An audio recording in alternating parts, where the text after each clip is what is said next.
देखिए 3 अप्रैल को जो सुप्रीम कोर्ट ऑफ इंडिया का जो फैसला आया है 2016 SLST school service commission teacher recruitment scam के हवाले से, उसमें सुप्रीम कोर्ट ने हाई कोर्ट के फैसले को बरकरार रखते हुए कमोबेश 26,000 लोगों की नौकरी को मनसूख कर दिया, टर्मिनेट कर दिया है।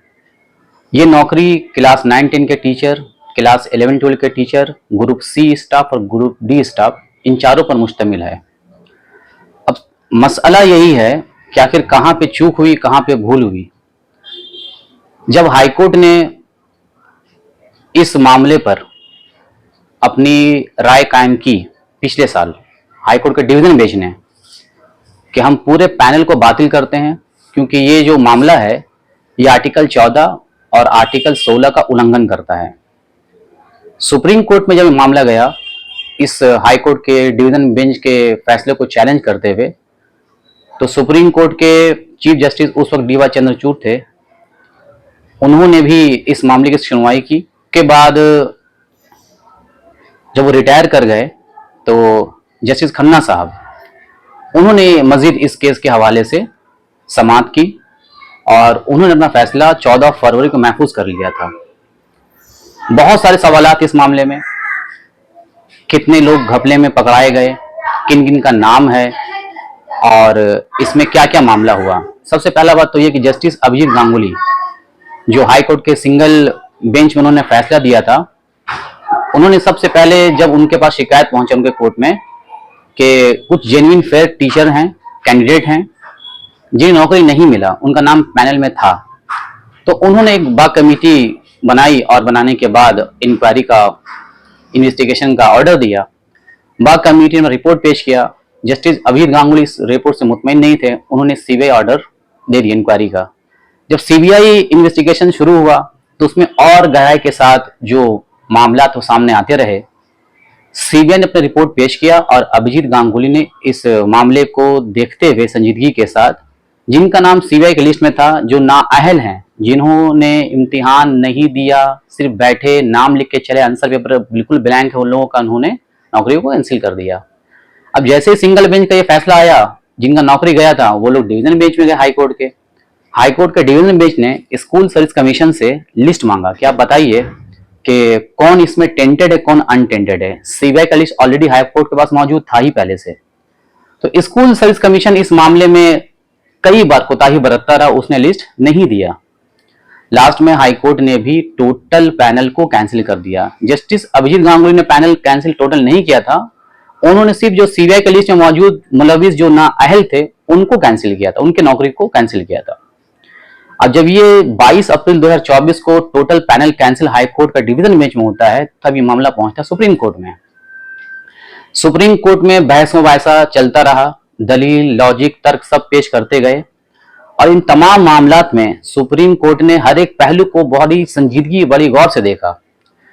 सवाल उठाया गया कि अगर पॉसिबल है कि कौन मेरिट पर है, कौन मेरिट पर नहीं है, कौन टेंटेड है, कौन टेंटेड नहीं है, अगर इसको सेग्रीगेट किया जा सकता है, अलग किया जा सकता है, तो ये बहुत बड़ा मैटर नहीं है, इसको आसानी के साथ हल किया जा सकता है। लेकिन सुप्रीम कोर्ट में भी लिस्ट को नहीं दिया गया कि कौन टेंटेड है, कौन अनटेंटेड है, और बार बार आर्गुमेंट होता रहा, काउंटर आर्गुमेंट होता रहा कि जिनका नाम किसी भी लिस्ट में नहीं है, ना बाग कमेटी की रिपोर्ट में है, ना सीबीआई की रिपोर्ट में है, तो वो लोग तो बेगुनाह हुए ना ऐसे भी। अगर आप गौर से इस फैसले को देखिएगा और इस घोटाले को देखिएगा तो लगभग क्लास 9-10 में 8 पॉइंट समथिंग परसेंटेज है जिनका नाम है टेंटेड कैंडिडेट में, जिन्होंने रिश्वत देकर नौकरी हासिल की, गलत तरीके से नौकरी हासिल की।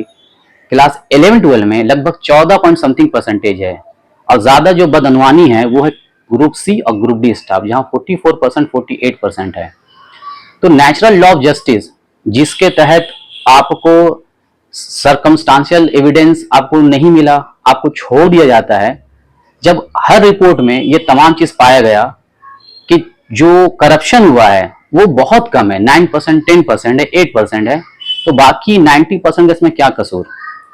बदकिस्मती से 2016 के एसएलएसटी उम्मीदवार में मैं भी शामिल हूं और मैं इस फैसले से बहुत दुखी हूं। मेरे साथ पूरे वेस्ट बंगाल के टीचर एसोसिएशन, पूरे ग्रुप सी ग्रुप डी में जो अहल हजरात हैं, जो एलिजिबल हैं, मेरिट पर हैं, वो लोग भी अपने इजहार गम कर रहे हैं, क्योंकि ये टोटल फैसला नाइंसाफी के बिना पर है।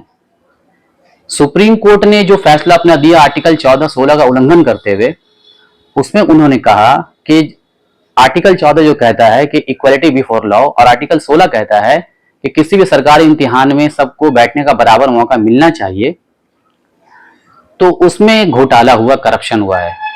स्कूल सर्विस कमीशन के पास ओरिजिनल रिकॉर्ड मौजूद नहीं है, उसने डिस्ट्रॉय कर दिया है और उसने डिस्ट्रॉय किया विद इन द लॉ, वो अपने लॉ के मुताबिक डिस्ट्रॉय किया है।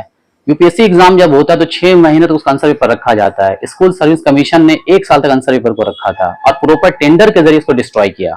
ऐसा नहीं कि चोरी छुपे डिस्ट्रॉय कर दिया है। अब जैसे ये फैसला आता है, फैसला आने के बाद जितने अहल हजरात हैं, जितने अहल टीचर हैं, जितने मेरिट टीचर हैं और ग्रुप डी स्टाफ हैं, हम लोग सब परेशान हैं, क्योंकि सुप्रीम कोर्ट का ये फैसला इस तरह से आना ये बिल्कुल जस्टिफाई नहीं करता कि इंसाफ हुआ। ये एक फैसला सुनाया गया है, ये एक वर्डिक्ट दिया गया, ये जस्टिस नहीं हुआ है। जस्टिस उससे कहते हैं जिसमें बेगुनाह को, कसूरवार को अलग किया जाए, कसूरवार को सजा दिया जाए और बेगुनाह को छोड़ दिया जाए। इसमें सबसे बड़ा कोई कसूरवार है तो स्कूल सर्विस कमीशन का वो स्टाफ है जिन्होंने रिश्वत लिया, उनका नौकरी नहीं गया, वो आज भी आराम से घूम रहे फिर रहे हैं, अपना काम कर रहे हैं। लेकिन जिन्होंने ऐसा किया उन पर सुप्रीम कोर्ट के फैसले कोई असर नहीं आया। कुछ लोग जेल में गए, वो लोग बाद में छूट जाएंगे, बेल हो जाएगा। लेकिन जो हम लोग टीचर हैं, हम लोग पढ़ाई करते हैं, बच्चों को पढ़ाते हैं, मेहनत करके एक मकाम हासिल करते हैं, समाज में रुतबा है, इज्जत है, वो आज टोटल मजरूह हो चुका है। हर लोग हमें शक की निगाह से देखता है कि ये भी उसमें मुलविस होगा। मैं तो हर किसी को लिस्ट नहीं दिखा सकता ना कि मेरा नाम किस लिस्ट में है, टेंटेड में कि नॉन टेंटेड में है। ये बहुत अफसोस का मकाम है। वेस्ट बंगाल का जो एजुकेशन सिस्टम है, सुप्रीम कोर्ट के इस फैसले आने के बाद टोटल कोलैप्स करता हुआ मुझे नजर आ रहा है। अभी क्लास 9-10 का पेपर चेक हो रहा था, 11-12 का चेक चल रहा है ऑलरेडी, तो हम लोगों के पास भी था पेपर चेक करने का। तो जब हमारा नौकरी ही नहीं रहा तो पेपर क्यों चेक करेंगे। और इस मामले में बहुत दुखी हूं मैं। कई लोगों का घर परिवार संसार है, बीवी बच्चा है, किसी का लोन चल रहा है, किसी का इलाज का है, बहुत कुछ है, बहुत कुछ इसके पीछे है। सुप्रीम कोर्ट में हर बात को रखा गया। हमारे तरफ से केस लड़ा कपिल सिब्बल साहब ने, अभिषेक मनु सिंघवी साहब ने और दीगर, हमारा एक अलग लीगल सेल था। हम लोगों ने प्राइवेट तौर पर अपने वकील को हायर किया था, वेस्ट बंगाल गवर्नमेंट अपने वकील को रखा था, और नॉन टेंटेड वालों ने, जिसमें हम लोग शामिल है, हम लोगों ने अपना रखा था।